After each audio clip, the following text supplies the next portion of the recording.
We could put out there whatever the marketing message is and make the phone ring, but it's how the phone is answered that is distinguishing. Welcome to a very special episode of the Game Changing Attorney Podcast. This time it's Legal Legends Live 2, featuring industry powerhouses John Gomez, Andrew Finkelstein, John Barry, Mike Morse, and Glen Lerner. And if I don't have the people that I have the confidence in the way they're answering the phone and delivering the services, then I'm at a competitive disadvantage because, frankly, that's what I think my competitive advantage is. I'm Michael Mogul, founder and CEO of Crisp Video, the nation's #1 law firm growth company. I've built my business through practice, not theory. Crisp started with just $500 to my name and has grown to over 8 figures in revenue over the last few years, earning a spot on the Inc. 500 list of the fastest growing private companies in America. Our approach has been to take everything we've learned about generating massive growth within our own organization and help the country's most ambitious and committed law firm owners do the same for theirs. In each episode of this podcast, I sit down with innovative market leaders from the legal industry and beyond to learn from those who thrive in the face of adversity, challenge the status quo, and define what it means to be a true game changer.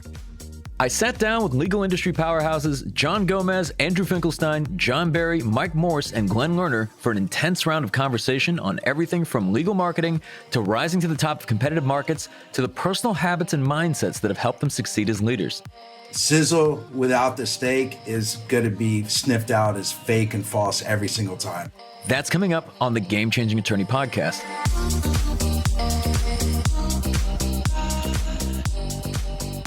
These 5 accomplished law firm owners are all market leaders in their respective markets and practice areas, and I'm incredibly grateful to have them all together for one electrifying episode. To introduce each one of them briefly, John Gomez leads the elite trial team at Gomez Trial Attorneys out of San Diego, California. Andrew Finkelstein is the managing partner of Finkelstein & Partners, along with 3 other law firms out of New York. John Barry heads up the Barry Law Firm out of Omaha, Nebraska, one of the leading veterans law firms in the entire nation. Mike Morse is the founder of Michigan's largest personal injury firm, Mike Morse Law Firm, and Glen Lerner, the heavenly hitter, is the founder of Lerner and Rowe Injury Attorneys. We'll start off with this kind of a softball question, and John Gomez, we'll start with you, and we'll ask everybody this. We kind of go one by one on this one. Is essentially this really being about like legal legends and legal market leaders. What is it that you believe separates the market leaders from every other law firm? Just in every market, what do you think sets the market leaders apart? I think market leaders are defined by intention and conscious effort. I think market leaders, everybody on this panel has paid close attention to who they are and what they're trying to provide and has constantly worked to get better and better and better.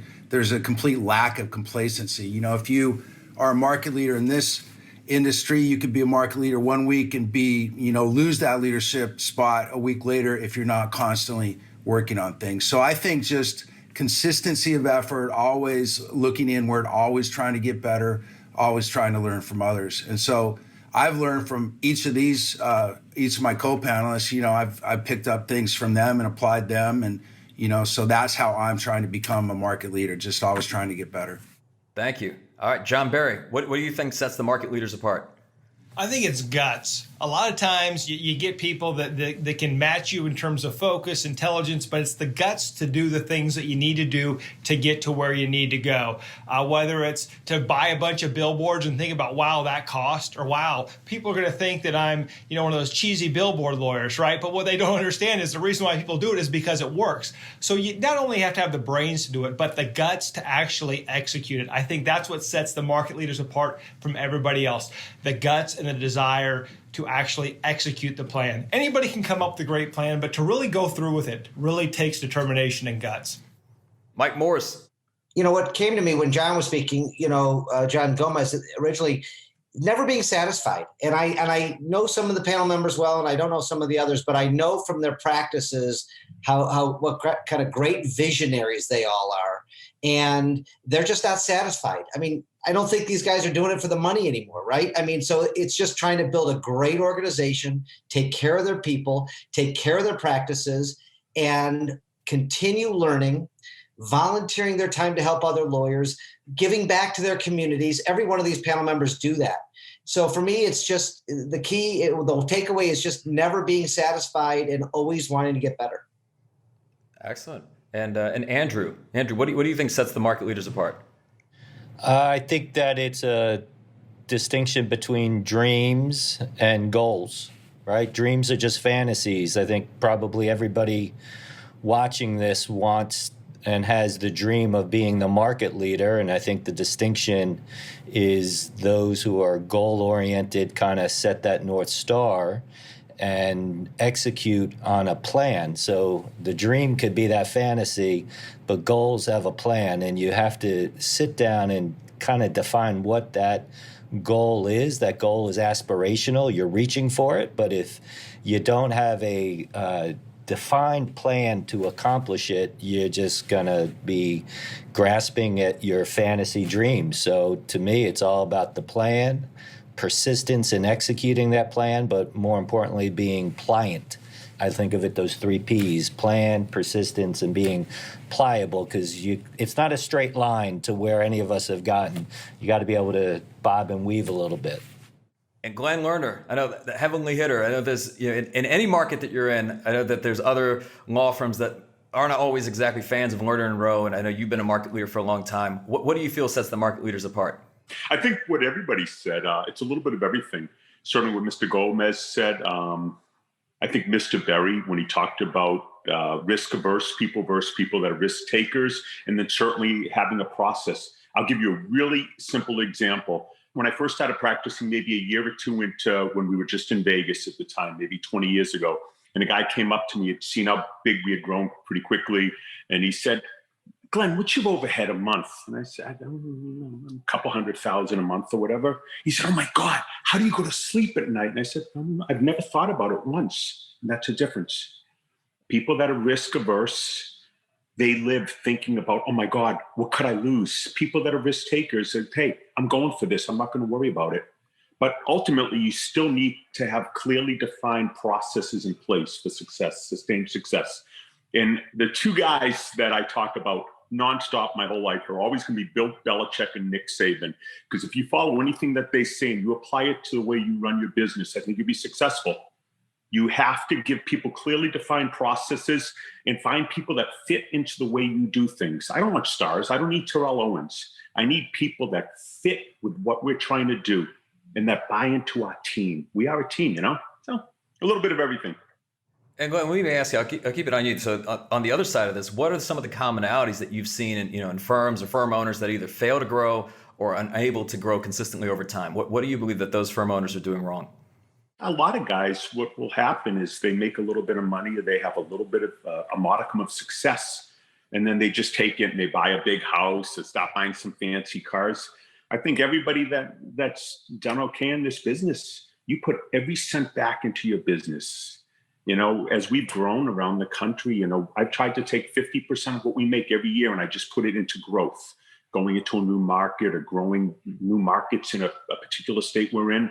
Because I always knew that just being the big fish in one market would never be enough, because everybody's always gunning for you. Vegas was by far our biggest market. Now it's our smallest market. It is what it is. It's a cyclical business. Everybody's always gunning for you, and you're the king of the hill. You just keep grinding. Mike Morse, I want to ask you the same question, because I think in your book, you really talk about how to overcome these barriers, but just, what are some of the commonalities you've seen in firms or firm owners that either fail to grow or can't maintain that growth consistently over time? What we talk about in the book is that law firm owners in general suck at running businesses, don't understand what a visionary is, don't understand, what an integrator is. They try to do everything. They are risk adverse, like Glen just said. They don't know their numbers. So, we are getting reluctantly into the consulting business. And every time a lawyer calls me, the first thing I ask him is, tell me what your average fee is, and tell me how many cases did you sign up this week, and how much do you have in the pipeline? And I ask about 5 or 6 questions, and 99% of the time they don't know their numbers. And so the law firms are stuck, and they're stuck 2, 3, 4, or 5 people with some support staff, and they can't grow because they don't have the processes Glen just mentioned. They don't know their data, which we talk about. They don't pay their people enough, so it's a revolving door. They don't hire superstars. They don't know when to fire fast and hire slow. They don't get the fundamentals. And as we're teaching law firms this, we're seeing them get better. And when they know their numbers, when they know the data, they can make better decisions. we're talking to people who want to go on TV, and I say, okay, well, tell me about your numbers. We don't know our numbers. Well, let's stop. Let's take a step back. Let's learn the data. Let's figure out if you're ready. And then once they're ready and they advertise and market and do all the things that they want to do, they can flourish. But most people don't take the time because they, like kind of Glenn just mentioned, they get some success and then they start buying things and they take their eye off the ball. Maybe they'll buy a McDonald's or they'll buy something else, and they won't focus on their business. You know, we all can afford other businesses, but we don't. We stay on track to law firms. Either you grow or you just grow in your own market and you're satisfied with one big market, or you want to grow into other markets. It doesn't matter. If you know all these things and you know how to run a business, then you have success. The people who don't know how to run a business, in my opinion, either fail or they stay small and they can't grow and have the success that they think they should be having, so they're frustrated. Agreed. Andrew, what are your thoughts on this? I really don't know. I don't go into their firms. I couldn't tell you. I would suggest that they just don't have clear stated goals and an execution plan to achieve them. I don't know what other firms are doing. I'm not focused on what other firms are doing, to be honest with you. There we go. All right, I knew this was going to get good. John Barry, what are your thoughts on this? Yeah, I mean, I think professional growth, right, is always preceded by personal growth. And if you think you know it all, you don't know anything. Right? And you have to continually learn, right? Our landscape continually changes. We have to be aware of that and what's going on. I mean, the best firms have the best leaders at the helm. And the reality is if you're not willing to grow as a leader and improve yourself, your team's not going to improve, your business isn't going to improve, you're going to stay the same, and you're going to stay stuck. John Gomez, what do you think? You know, I think it's two things. You know, one, do they really want to grow? You know, we can say, oh, I want to get fit. I want to be more healthy. How often do we hear that? And then you're like, well, what the fuck are you doing about it? And it turns out nothing. You know, it's all aspirational. It's all, dreams, not goals. And so, like, there's got to be commitment, like conscious commitment with you looking forward and really, really intending and putting your mindset to grow and improve. You know, one, you start there. And then the big thing I see is, like, a lot of lawyers just can't let go of anything. They can't delegate. They can't let go. They got to be working on every case, or otherwise it's going to get messed up. And you can only do so much. And so if you're of that mindset that you can't delegate or surround yourself with people that are actually going to do a whole lot of things better than you do, then you're never going to grow. So you have to get comfortable surrounding yourself with good people and trusting them to do things that are not worth your time. Thank you. And I think we'd all agree that, we are where we are today as kind of a product of all the decisions we made up to this point. And, we're going to be where we are tomorrow based on all the decisions we make from this point. But I want to ask you guys in terms of, looking back, if you can pinpoint, what might be the single greatest decision you made that caused your firm to really take off? Like, what was that pivotal moment? What was that decision? Glenn, we'll start with you. Let me go back to that last question for 1 second, because I think what several people said, Mr. Morse, Mr. Gomez, you know the term stay in your lane. You cannot be the brand and be the guy practicing law in court all the time. You can't do it. You need to be able to delegate the practice of law if you want to grow to other people. You are the brand. You run a business. And I think that's the most important thing. If anybody really listens, you can't do both things. That's the number one killer in the inability to delegate. Now, going to my top decision, my best decision probably about 14 years ago, Kevin Rowe was working with me in my office, and I saw he had certain innate qualities that I thought separated him from anybody else that ever worked with me. Kevin wasn't a good leader in the beginning. Kevin is an amazing leader, a partner, a friend, a brother.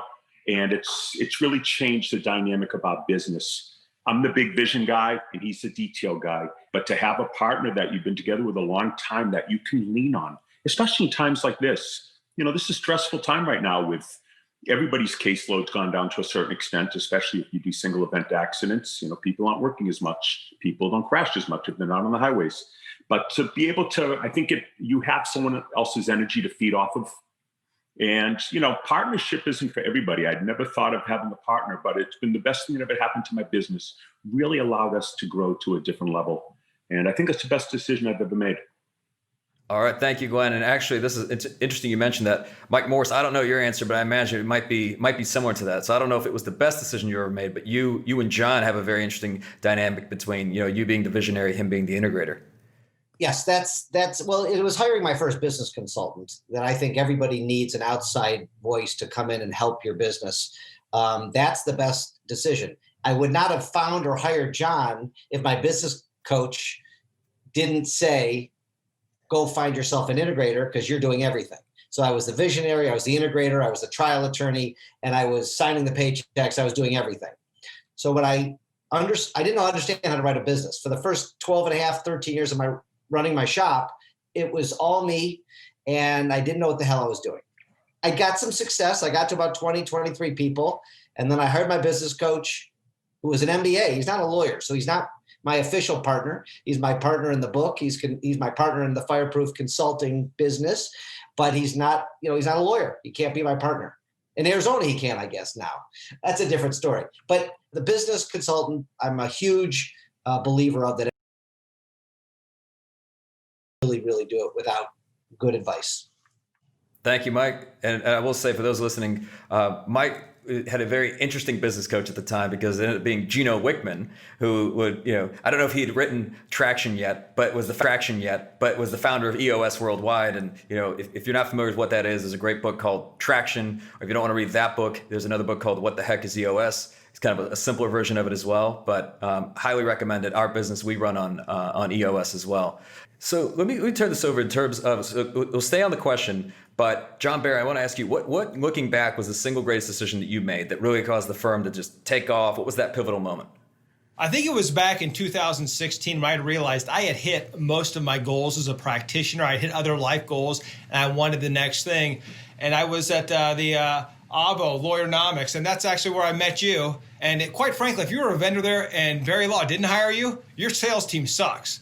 But no, that's where some of the relationships started. And some of those turned out really well, like my relationship with you and Crisp, and some of them went nowhere. But then I built bigger relationships on those, and I found the people who have done what I want to do. And I've been able to reach out and talk to them. I mean, whether it's a Mike Morse or someone else who's been where we're going, to be able to reach out to them, be able to have that conversation, and to be able to, test your vision against people who have actually been there and done that. And so for me, it goes back to 2016 when I just decided, okay, I've hit all these goals. What's next? I'm going to grow my firm to X size, and I need the right people in place to do it. And maybe that's not going to be an integrator right now, although now that's what we have, but it's just reaching out to that first person and committing to reaching out to as many people as you can until you start finding the answers you're looking for.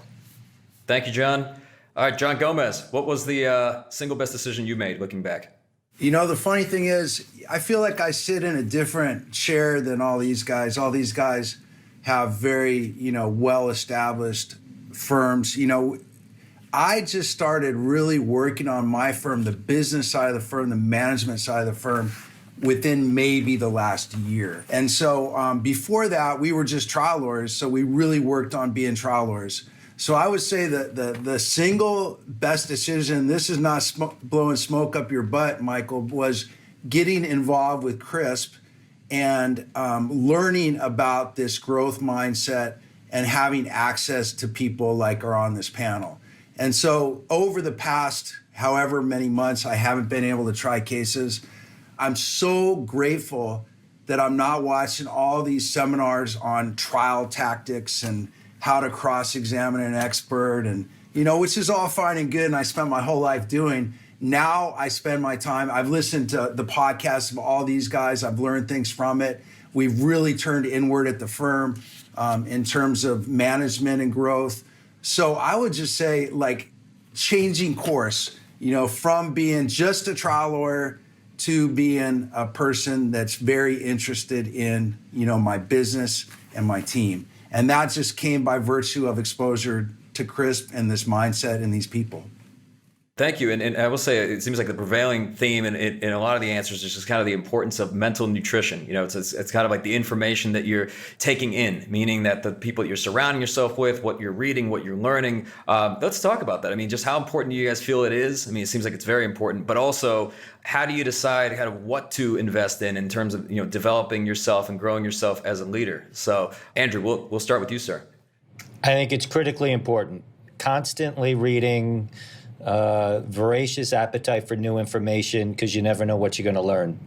And my problem is I'm always reading like 4 books at the same time. So I'm moving between one and another. And if you're not investing in yourself, you're making a significant error, because it just doesn't fall down and drop upon you the knowledge that it appears that people have. They work at it, and they work hard at it. I mean, there's a reason why this is called the practice of law, not just in court, but also as a business and as an organization. So I think it's tremendously important to go into different social structures that you're accustomed and being uncomfortable. I think that's really important too.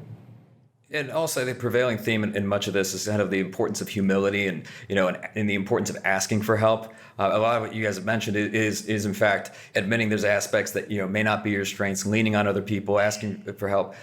Do you ever feel like you don't know what you're doing? And in those moments, who do you call on if you don't? So Mike Morse, we'll start with you. Sure. There's always times where I don't know what I'm doing. Luckily, I have set up great mentors and colleagues that I can call. But I also have a team. So, one of my stories that I tell in the book, Fireproof, is when Gina Wickman said to me, when I finally reluctantly hired a $5,000, $6,000 a day coach, I'm like, all right, I'm biting the bullet. I know I need it. And he says, okay, bring your leadership team.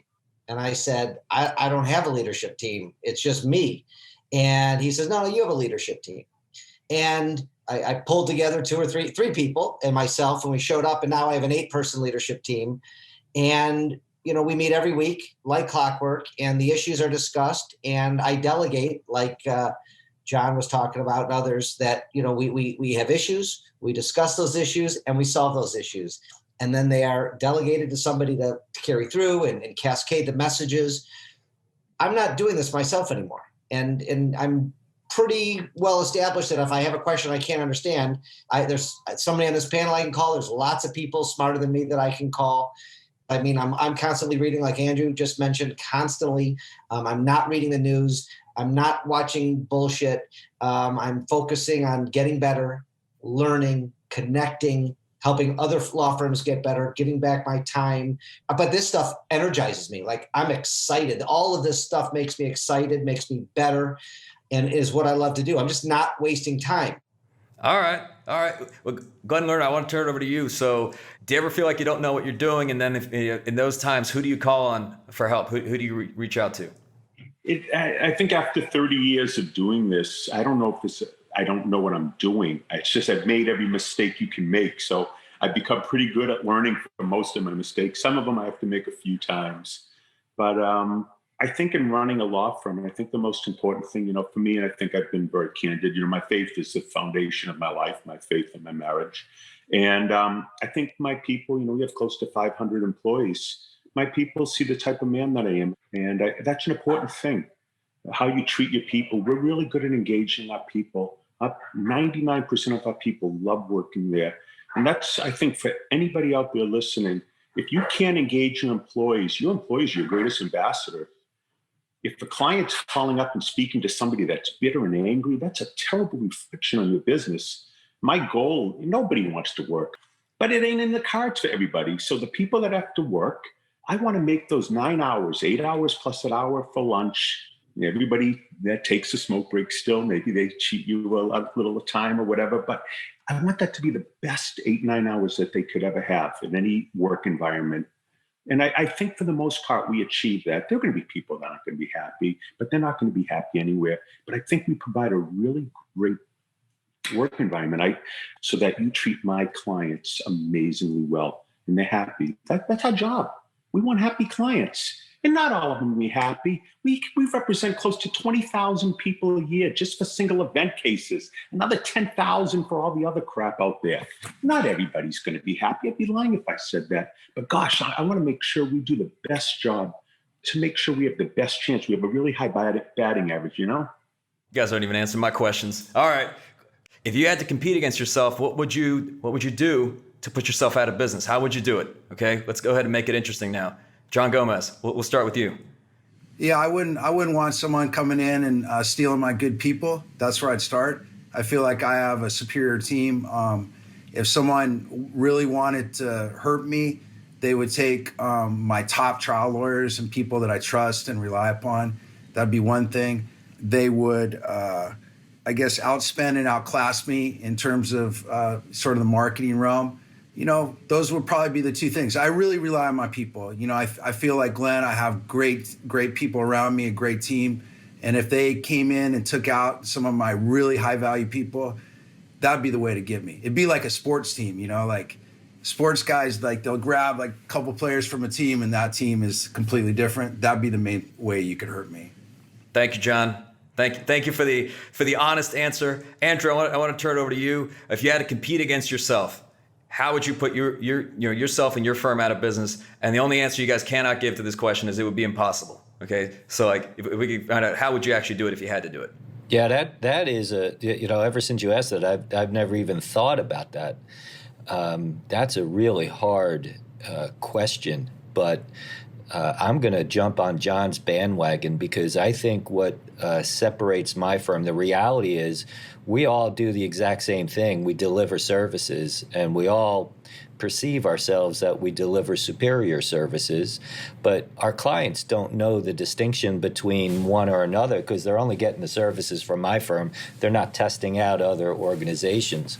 And I'm relying on a staff that's been with me for 40, I mean, the average time of people in my firm is 22 years. That's average.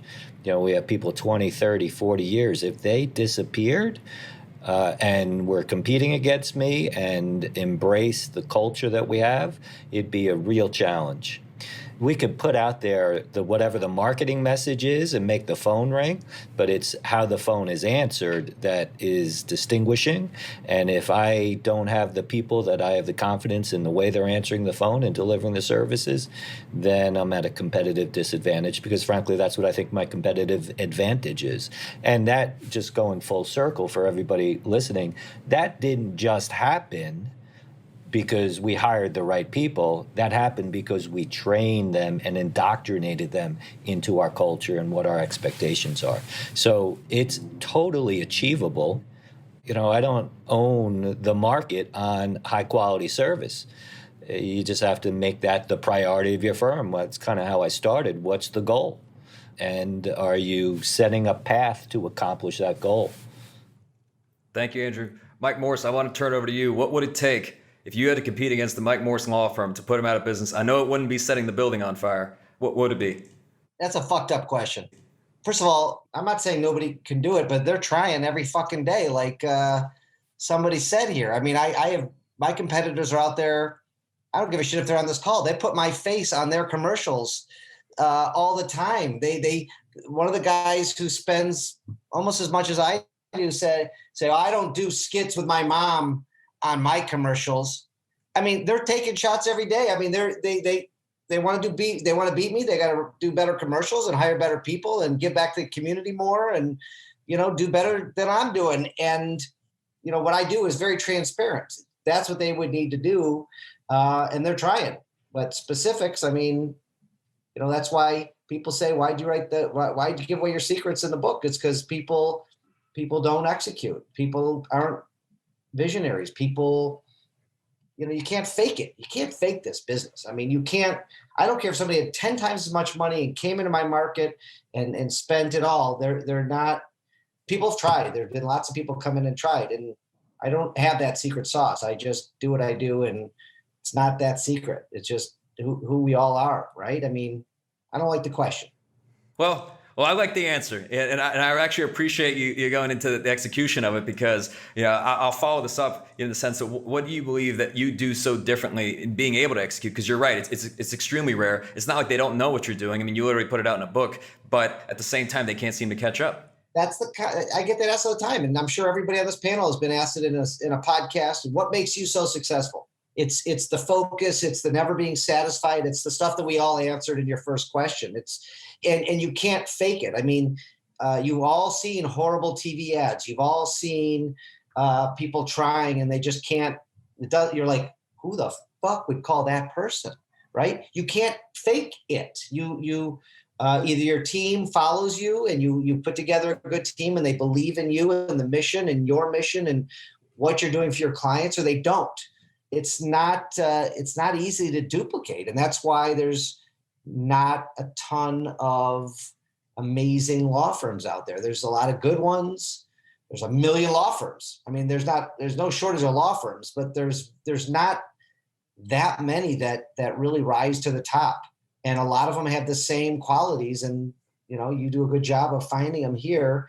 I've heard lots of the similar qualities from all these gentlemen on this panel right now. I mean, some of it you can teach. You got to have it. At least a lot of these are internal, emotional, spiritual, psychological things we're talking about. And then all of us take knowledge like that and build on top of it and get to the top. And not everybody can do that. Mike, thank you. Now, Glenn, I want to turn it over to you. What would it take to, if you had to compete against Lerner and Rowe, what would you do to put you guys out of business? I think especially in multiple markets where you're kind of taking it from a bunch of different places, people always, whenever you're, the largest market or certainly one of the largest marketers in your markets, everybody's going to use you as the barometer, and they're going to be pointing to you, and you're the one they want to come after in any business model. I think what separates us is we're competitive guys. My partner and I were both college athletes. We're both very competitive.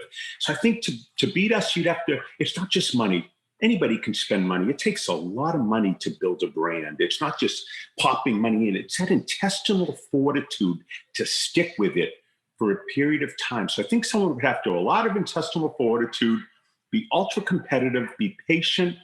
But ultimately, the thing that defines every one of the businesses of my fellow panel members is culture. I know a couple of men have mentioned the word culture. And I think that's the most important thing. In fact, the one thing I've worried about the most with the pandemic and people not being in the office and feeding off each other's energy is culture. We have a wonderful business culture. And that's something you can't just spend money and build a culture. It's the people feeding off the leaders. It's the people you have, like Mr. Gomez talked about, his leaders in his office and his main people. But it's putting all this in a shaker and coming up with something that's special. I don't really worry about what other people are doing. Guys are going to outspend me sometimes. Just do my job and really focus on our people in our communities. All right, John Barry, let's close it out. We'll get off it. Don't worry. We got a lot more uncomfortable questions coming up. But John, what would it take to knock off, Barry Law Firm? Well, the first thing is pretty easy. The VA grants every veteran all the benefits that they've earned. We're done. Mission accomplished. Our whole veterans practice is done because there's no more to do. That's my dream. Hopefully that happens.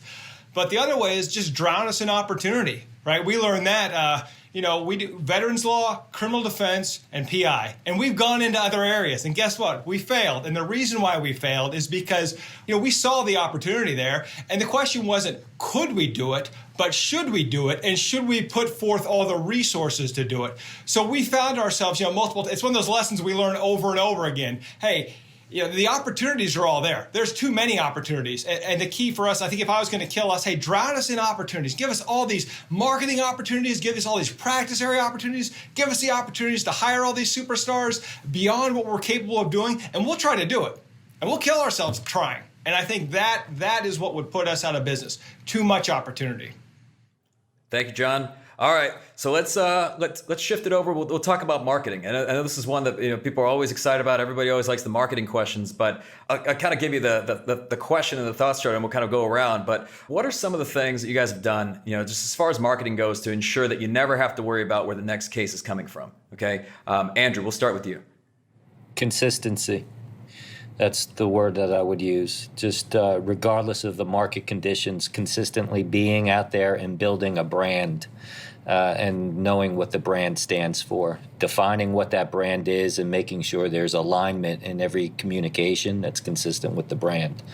And our brand is about caring and compassion and concern for our clients, our community, and our colleagues, and we make sure that that rings through in everything that we do from every communication that's out there. So, and it's also understanding the distinction between direct response and branding, right? If you're focused on direct response, you're going to get direct response cases. That's not precisely what I'm looking for. Looking for people who might be more interested in what that particular brand stands for. All right, thank you, Andrew. John Gomez, what about you? What are some of the things that you've done specifically on the, as far as marketing goes, to ensure that you guys don't have to worry about where the next case is coming from? Well, I wish I was at that point. I still do worry about the next case or the next month or the next year. I'm always looking forward, but I feel pretty comfortable. I think the main thing that we've done is stay true to ourselves in terms of what distinguishes us, what differentiates us from the market. And so we start out as a trial firm.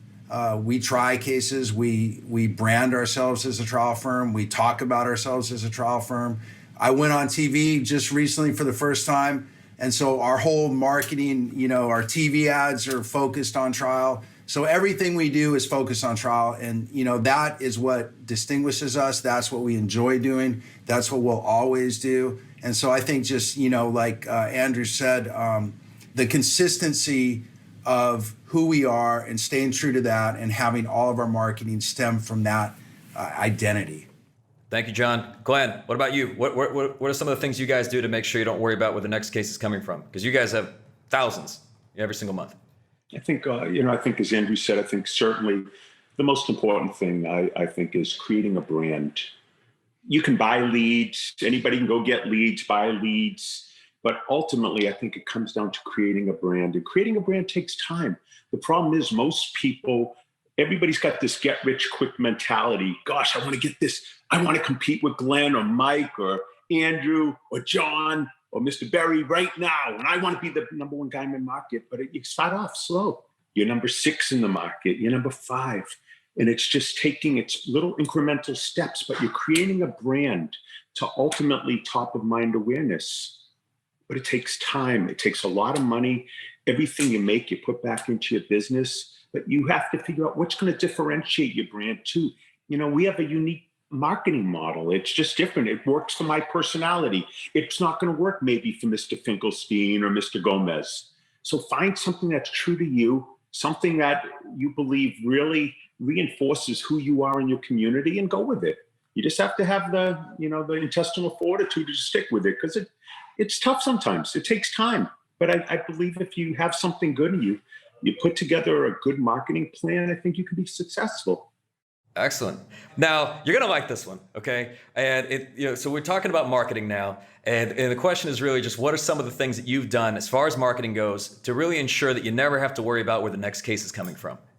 So that's a good one. I mean, that is a good one. So, when we use the word fireproof, it kind of reflects to this as well. And the Cherry Garcia versus vanilla concept that you've all heard me talk about is just really, standing out, being different, making sure your message resonates. And we've done a decent job doing that. And I know that my ads are the best in my market. I just know it. And I've gotten lots of national awards on it. And I have full confidence in it.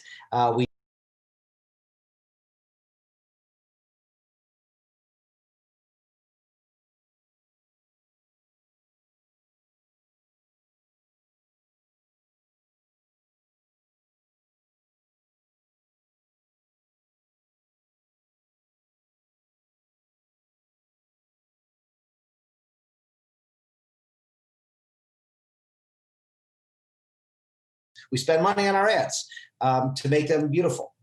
So we spare no expense on that. And I think that's important. And I think that makes us fireproof when it comes to our advertising. I don't have sleepless nights. If there's down times, everybody's down right now. I'm not scared in the least bit. When things go back up, we're going to be right there. I just have full faith and confidence in my marketing and advertising, and it's all out there to see. So it's not a secret what I'm doing, but I have no fear that people are going to steal what I'm doing because they're not me. What we do is it's just not a secret. It is what it is. And we're getting that message out there, and it seems to be resonating. Thank you, Mike. And I know a few of you guys, you mentioned brand and the importance of brand. And I'm sure there's always people listening that, they hear that stuff and they say it's easy for them to say, right? They can focus on the brand. Well, I've got to make sure we got, this next case coming in, so I can't focus on the brand, and they're thinking, the answer they might want to hear is, well, how much should I spend on Google pay-per-click, or how much, should I do billboards, or should I do TV, or should I do radio? But let's talk about the importance of brand, really at any stage of the firm. And, John Barry, I know you guys have a very strong brand. You've got people in your community that are literally wearing your jersey. Like they're wearing the shirts, they're wearing the hats. They're very familiar with the Barry Law Firm, even nationally. Right, and it starts with culture, Mike. I mean, that's the most important thing, right? The brand is part of your culture, so you have to do that internal branding, and then it becomes external. So when we say we're America's veterans law firm, hell, our clients are proud of that. Our employees are proud of that. And then when we can be a hero to a veteran, he's going to send us 10 more veterans. And, that's just the thing, is when you can be a hero to your client and your client knows what that brand stands for, and they win. And yeah, it is like being, hey, I want to wear that jersey. I want to be a part of that team. I love what these guys stand for. And that's why brand is so important. People need to know what you stand for so that they can stand with you. Thank you, John. Andrew, what are your thoughts? What are your thoughts on brand? You have to know who you are. And you have to be authentic. You can't fake it. A lot of people have said that already, and I'm just going to mimic it. It is about you and your organization, and your communications have to be consistent with that. And if it's not authentic, people see through it right away. People have a bullshit meter, and they're looking for it. So if you're not authentic in your brand and it is who you are, then you're not going to be successful. So it takes an evolution to understand who you are and understand what you actually stand for. We believe passionately about righting wrongs. And if you've been wronged, we're going to hold them accountable. Who's the them? Whoever did it to you. We have billboards that say that, and it's about holding them accountable, because that's what we believe in, and that's what we believe our clients want. Our clients aren't coming here.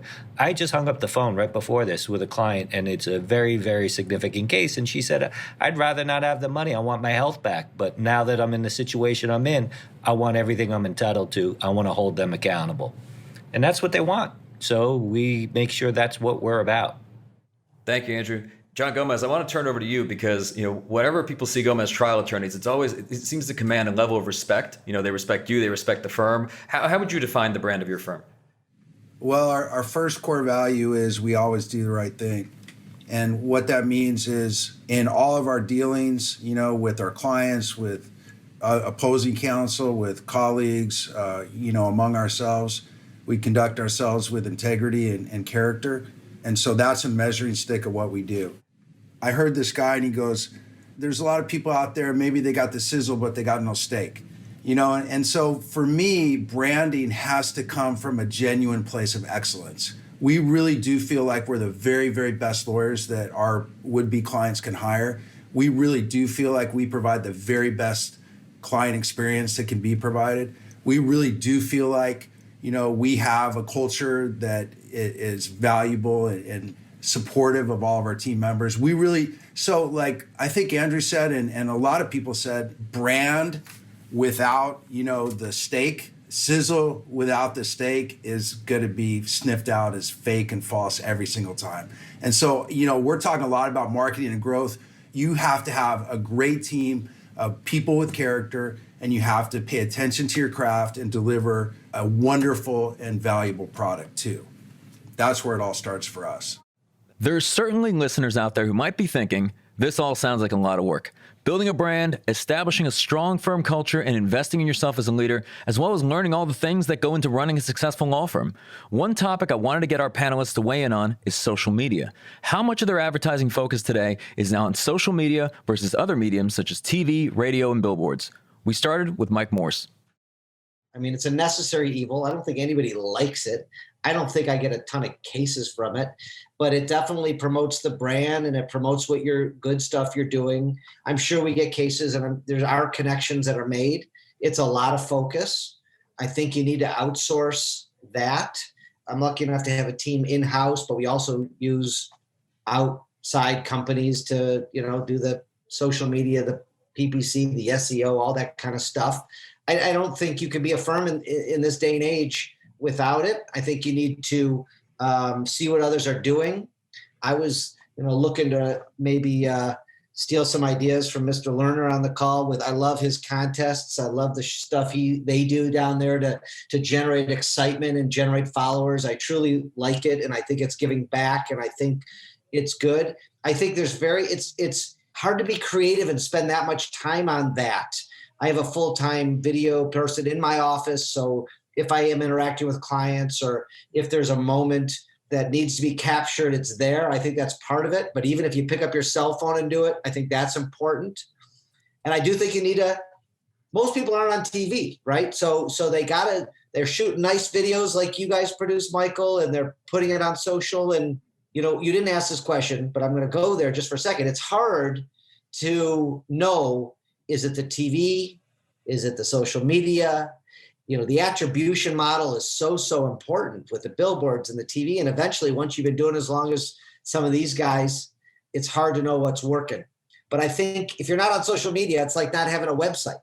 I think, in my opinion, these days, if you have because people are looking, they're Googling you, they're looking at your website, they're checking out your social media. So you gotta dedicate some budget.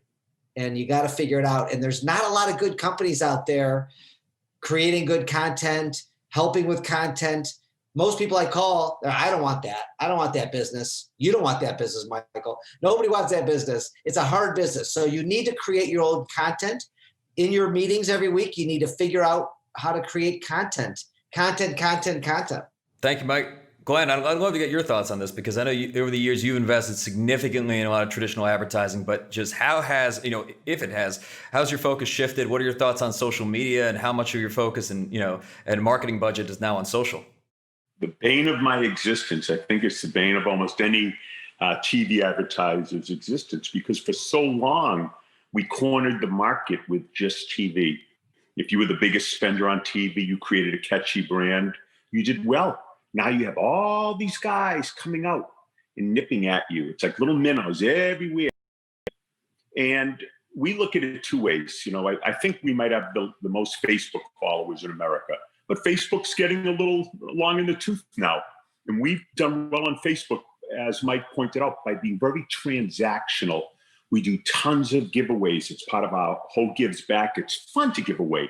It's fun hey, this is fun. I grew up with a father in jail for double murder. I grew up on welfare. So to give stuff away every month, this is fun. I feel like Robin Hood. But social media isn't just giving stuff away.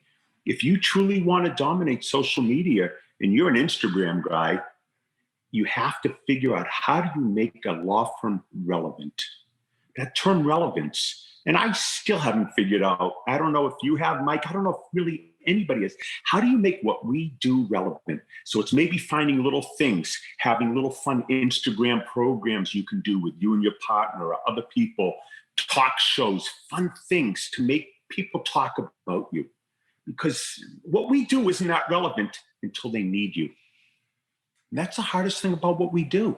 I think the person who really figures out how to crack their Instagram code and make attorneys really relevant is going to do extremely well.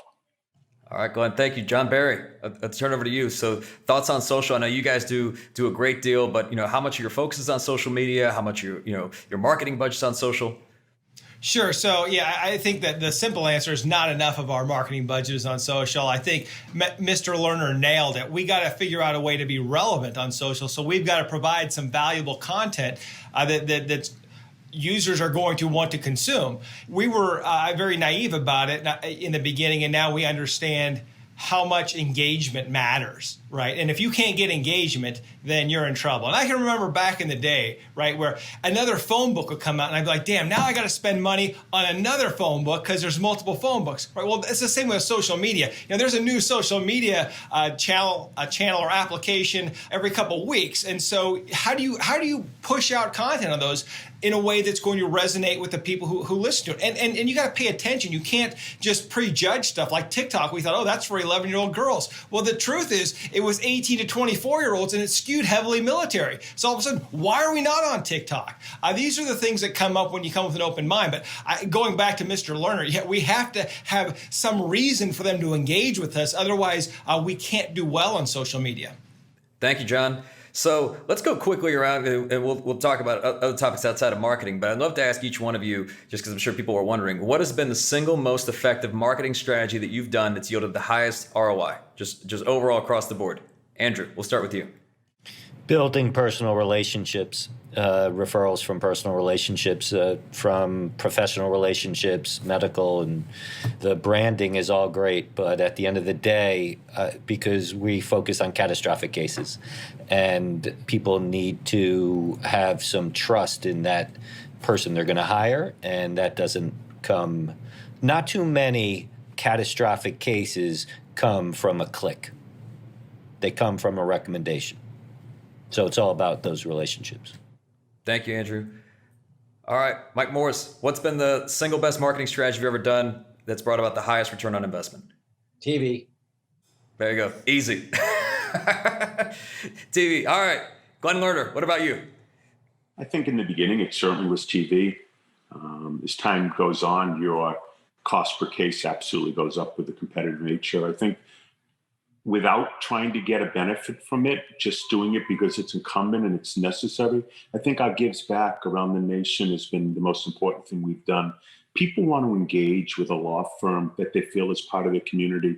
And anybody, I don't know how many people out there listening, but if I could give you one word of advice, if you take one thing away today, and a lot of guys have said smart things today, get involved in your community. Don't do it because you want cases. Do it because you've been really blessed to be a lawyer and have a pretty cool life for most people.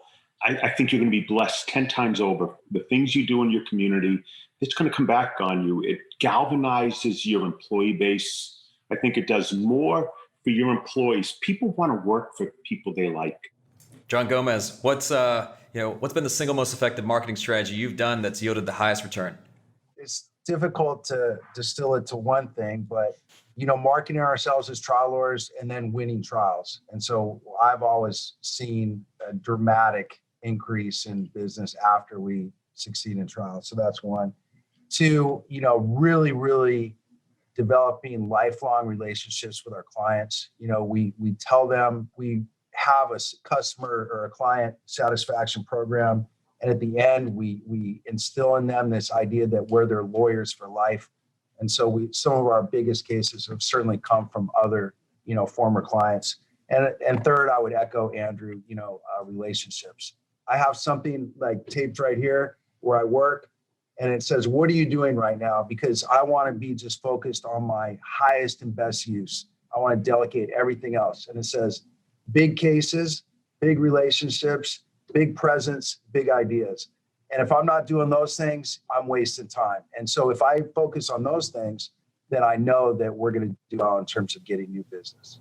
Thank you, John. And John Barry, we'll close out this question with you. What's been the most effective marketing strategy you've done that's yielded the highest return? Well, I would echo everything that all these gentlemen have said, and I think there's no substitute for winning. Winning is the best thing you can do. That there's where you prove yourself. But when it comes to the actual marketing techniques, I think what your listeners want to hear is, which technique is it, right? It's all of them. What worked today will not work tomorrow. You have to test, you have to measure. Chris does videos, they do social, and you guys will move on to the next thing before we're even there. And so that's why I like to work with companies who do more than just one thing. Because if I go to a social media company, they're going to tell me I need more social media. That's going to be my best thing. If I go to the TV stations, you're going to say you need to be on TV. Radio stations, the same thing. Whether it's digital or traditional media, you have to test and measure, because what works today will not work tomorrow. So my best efforts 10 years ago that got me, hey, we were way ahead of the game in PPC. That did wonderful things for us. Now it's not as great anymore. And so I wouldn't want to mislead anybody and say, I did one thing once and it knocked it out of the park. No, you got to keep doing everything and keep testing it and measuring. And if it doesn't work, it may be because you're not very good at it and you need to get better. Thank you, John. All right, so we're off marketing. We got to talk about what I think arguably may be the most important aspect of it, of things that we'll talk about even on this dial, and it's the importance of people, right? People and culture, and the importance of hiring the right ones. What are some of the things you guys have done to attract the best people into your organization, and how do you really foster and develop those people? Andrew, we'll start with you. I would start with emotional intelligence, right? And I'd probably end with emotional intelligence. People who are not self-centered, but can think outside of their own self-preservation and truly care about the people that they're working with, together with our clients, and recognizing that what our culture is. I saw somebody ask, how do you develop culture and promote culture in your firm? You need to reduce it to writing and commit to it and communicate it.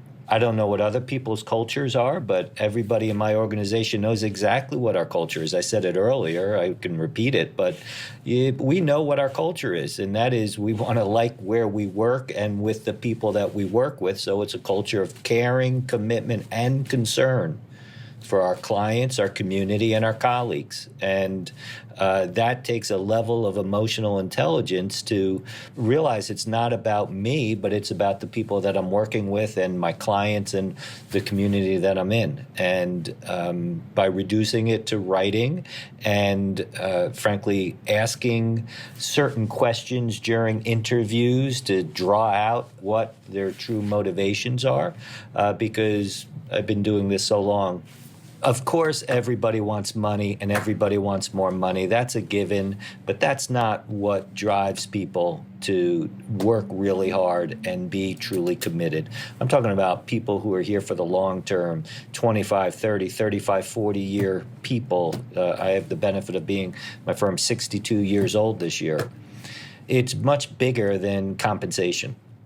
Thank you, Andrew. John Gomez, I'd love to ask you this because I know earlier we were talking about what it would take to put you out of business. You'd say it'd be taking your people, but how are you attracting such great trial lawyers? How, and ultimately, what are you doing to keep them engaged? I think it really comes down to the idea, and I bet you everybody on this call would agree. There's a difference between having the mindset that people work for you and having the mindset that you work for your team. And, I feel honest in my heart, I feel I work for them. I feel I have a responsibility to my team. And it's part of what motivates me to get up and work hard every day is I think about all those families and those kids. And, I've seen them get married. I've seen some of them start as receptionists, then they go to law school, then they're, like a junior associate, now they're a partner. I think really, if you're of that genuine mindset, that's going to shine through and you're going to get good people. If you're some jerk that just thinks, that the help's for you so you can get another mansion, then you're not going to do well or retain good people. Thank you, John. Mike, what are your thoughts in terms of how to attract the best talent and really how to retain them? So we have core values. We share those core values, we hire on them, we fire on them, we reward on them, and we recognize people if they're in our core values. And the core values we set, we've never changed them. And so I think that's culture, that's making sure you hire good people. As you know, Michael, I'm a big fan of testing people. So we test every new employee, 5 or 6 or 7 different tests to tell us who they are personality-wise, how smart they are, how they think, lots and lots of things. I won't hire anybody without it. And that'll talk to culture. That'll talk to making sure you hire the best people, because you if they're not meeting your core values and you don't rate the people, if you're having a person issue in your meeting, well, do they meet the core values or not? And what's your bar? Well, if they don't meet 5 out of 6, do they got to go? 4 out of 6, do they got to go? Now we know what to do with them. Either, give them a performance plan where they can get better, or you get rid of them. And Mike, on that note, it's some of the things you're mentioning are non-negotiables or even minimum standards. But, I know one with the hiring process, that if they're not willing to take those tests or assessments, they're obviously not going to proceed with the hiring process. But what are some of your other non-negotiables, just as far as like being a part of the Mike Morse law firm? You have to interview well. You have to be likable. It has to be somebody I want to have lunch with. You've heard that saying. I have a no jerk rule. I usually insert a different word there, but I'm trying to make this more PC. But if that person's a jerk and I don't want to be around that person is not coming to the firm. Now, because I am no longer doing all the hiring, my team, I had to teach my team, what I thought a jerk was. And they're doing a pretty good job. I have an HR department now who makes sure that they have these minimum standards. So it's a good question, other non-negotiables. But they, depends. It's really important. Like if they're applying for a lawyer, I ask them an off-the-wall question. And if they can't think on their feet, I'll say, you were part of a salad. What part of the salad would you be and why? And they're like, the good ones, the lawyers are, I'm the croutons. Why? Who doesn't like croutons? Good, funny answers, fun. But if people are like, I'd be the cherries. Why? Well, I like cherries. That's a terrible answer, right? But what's thinking on their feet? Or if you ask them, there's other funny questions that about other things we could get into another time. But they got to fit the part. If they're going to be a secretary or paralegal, we have testing to see how they type and see their punctuation and see if they can write and see if they can make decisions. These tests help if people can make decisions. If people can't make decisions, they're not going to be a good fit almost in any role. And these tests will tell on themselves during interviews. If you ask the right questions, people will tell on themselves. Thank you, Mike. By the way, guys, we got about another 10, 12 minutes left, so I want to get through at least 2 questions because we got some good ones. I was saving the best for last, but I want to stay on this one. John Barry, what are some of the non-negotiables to actually exist and continue to exist at the Barry Law Firm? You have to believe in our core values, right? You've got to be one of the team, and if you're not willing to do that, then you're out. And there are some phenomenal lawyers that just can't work here because they're not team players. They don't want to be part of our culture. They want to go out and be the Lone Ranger. And there's nothing wrong with that. We just can't have that here. But if you don't live by our core values, then you can't be here. And warrior ethos is important. If you're going to break down every time you get some harsh feedback, and we want to be gentle with our feedback, but we want to be clear about what's going on. If you don't understand that feedback is a gift, you can't work here, right? Because we're here to get better. I'm not going to let the rest of the team struggle and suffer because we've got a weakling who refuses to improve. We need constant improvement. We need a dedication to the team. We need dedication to the client. If you can't show that, you can't be here. And it's, that's just a sad reality. If you want to be in an institution of excellence, you have to make that a non-negotiable, that everybody has to get better. Everybody has to raise the bar. Because if you start letting people slide, your rock stars are going to see it. And once that happens, they're going to leave. They're going to lose faith in you as the leader. They're going to lose faith in the team. So you have to have the non-negotiables, whatever they are. But if you want to be great, you have to let the team know. They've got to be great team players, and they got to keep getting better. Nobody stays where they are. Everybody improves. Thank you, John. Glenn, I know you mentioned earlier Bill Belichick, Nick Saban, and I'd love for you to talk about what are some of the non-negotiables at Lerner and Rowe. Like, what are some of the standards that must be met? I was going to talk about those guys because if you look around the country, you have a number of Bill Belichick disciples coaching teams. You have a number of Nick Saban disciples coaching teams. You need to find people. Don't anybody drink their own Kool-Aid. This isn't rocket science. We're not reinventing the wheel here. There's nothing so difficult about what we do. We run businesses now, and like any business, the fundamental tenets of business, be able to delegate, find people that buy into your process, and you can't have too many chiefs and not enough Indians either, but find that certain core group of guys that can take the ball and run with it. And that's what we've done. And I think we're looking for guys that have a lot of our same characteristics, a certain competitiveness, but guys that now have our DNA. We have probably half a dozen guys around the country that we could just ship off to, Alaska and go run an office. And you need to be able to find the people. Not everybody can do that.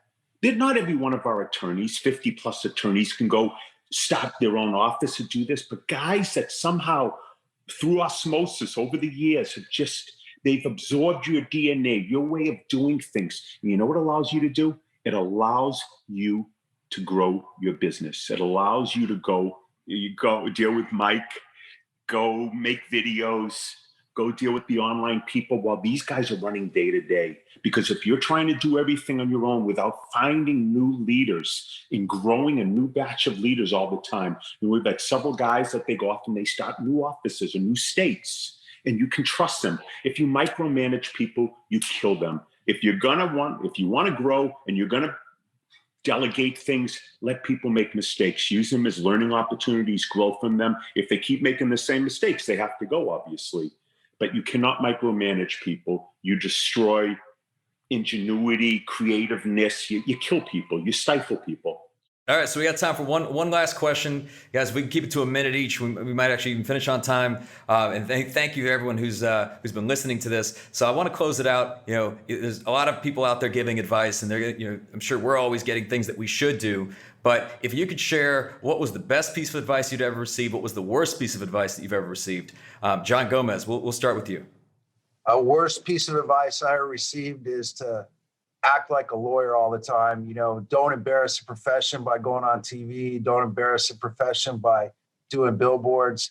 You know, act lawyerly, because, you know, guys that are on TV or billboards or whatever are not real lawyers. And that I've come to learn that that is not true. And so that's the worst advice. Best advice I ever received, you know, I just feel like whoever told me as a young kid to work as hard as I possibly could at things that matter to me, I've carried that through athletics. I carried it through academics. I do it now. I feel like it's the thing that distinguishes me is hard work. So whoever said that, whoever said, you know, hard work beats talent when talent doesn't work hard, you know, anyone that's taught me to work hard is the best advice I've ever received. Thank you, John. Andrew, what was best advice, worst advice? So you didn't ask me about what the non-negotiable is, so I'm going to intertwine it with the answer here.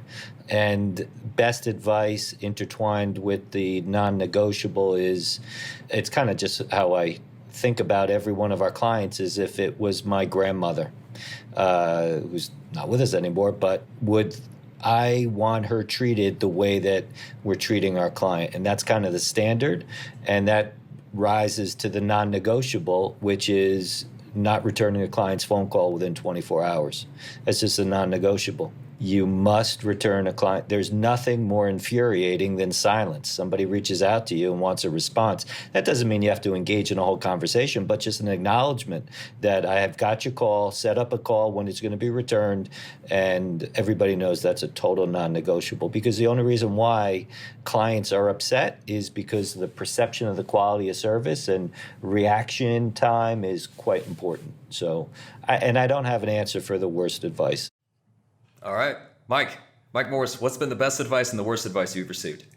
I'm kind of like with Andrew here. I don't have a great worst advice, and I'm racking my brain, and I hate not being able to give an answer, and I'm sure I will soon. But you know, they made lots of, you know, I've made personal bad decisions, and I've had errors, and I probably didn't quit a job that I should have had. That's kind of where my brain's going, you know, that I kind of listen to my internal dialogue. You got to be loyal. You got to stay, even though they're treating you like shit, and even though you could do better on your own. And I'm that loyal that I waited to get fired.